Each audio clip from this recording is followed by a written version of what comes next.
years ago. No, wasn't my birth. Unfortunately, I'm older than 50. Something unexpected and transforming happened, not unlike the impact of the heavenly messengers and the star in the sky and the stories about the birth of the Christ child. If you think this was a bad year, you should go back and read about 1968. I was only 10 years old, so my focus that Christmas was not on world events as much as on the latest toys, which included things like Matchbox cars and the Matchbox motorized speedway, the game of Kerplunk, maybe a spirograph, or even the home planetarium that was big that year. Carol was into spirograph, yeah. My younger sister was probably hoping for a talking Barbie, and that's not sexist, that's my younger sister. My older one for Twister and a record by the Beatles or Bob Dylan or Jimi Hendrix. Even as a kid, however, I was aware that the world out there was very troubled. In 1968, it wasn't hard to be aware. That was the year the Soviet Union sent 600,000 troops into Czechoslovakia. North Korea captured a U.S. ship and imprisoned its sailors for most of the year. It was also the year of the Tet Offensive, with its terrible losses that expanded and deepened the war in Vietnam. Closer to home, Martin Luther King Jr. and Bobby Kennedy were assassinated. Protests and riots took place in over 100 cities across the country in response to King's death. Student protests against the Vietnam War also grew that year, all the way to the Democratic Convention in Chicago. And all of those things all of those images flickered across our black and white TV screen that year, adding to the sense of uncertainty in the world that had been growing ever since the assassination of President John Kennedy in 1964.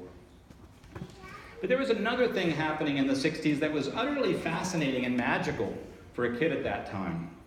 It was NASA and the space missions and the dream of getting to the moon.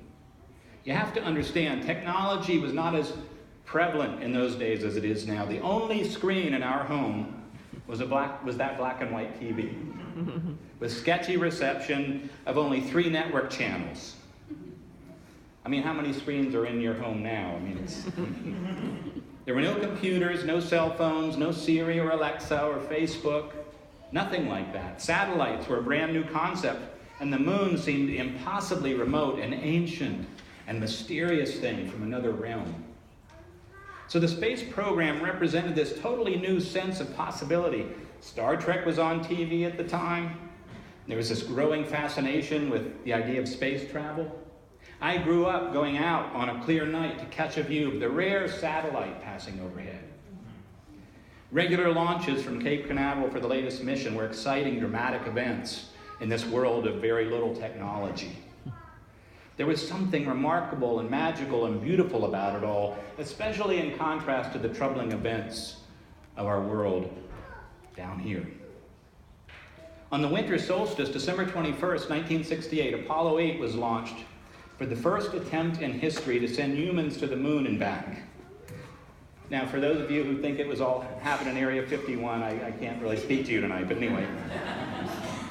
Apollo 8 was sent to walk on it, not to walk on it, but just to get there and back again. It's hard to imagine, but the computer systems that guided the command module to the moon were millions of times less powerful than the smartphone you carry around today.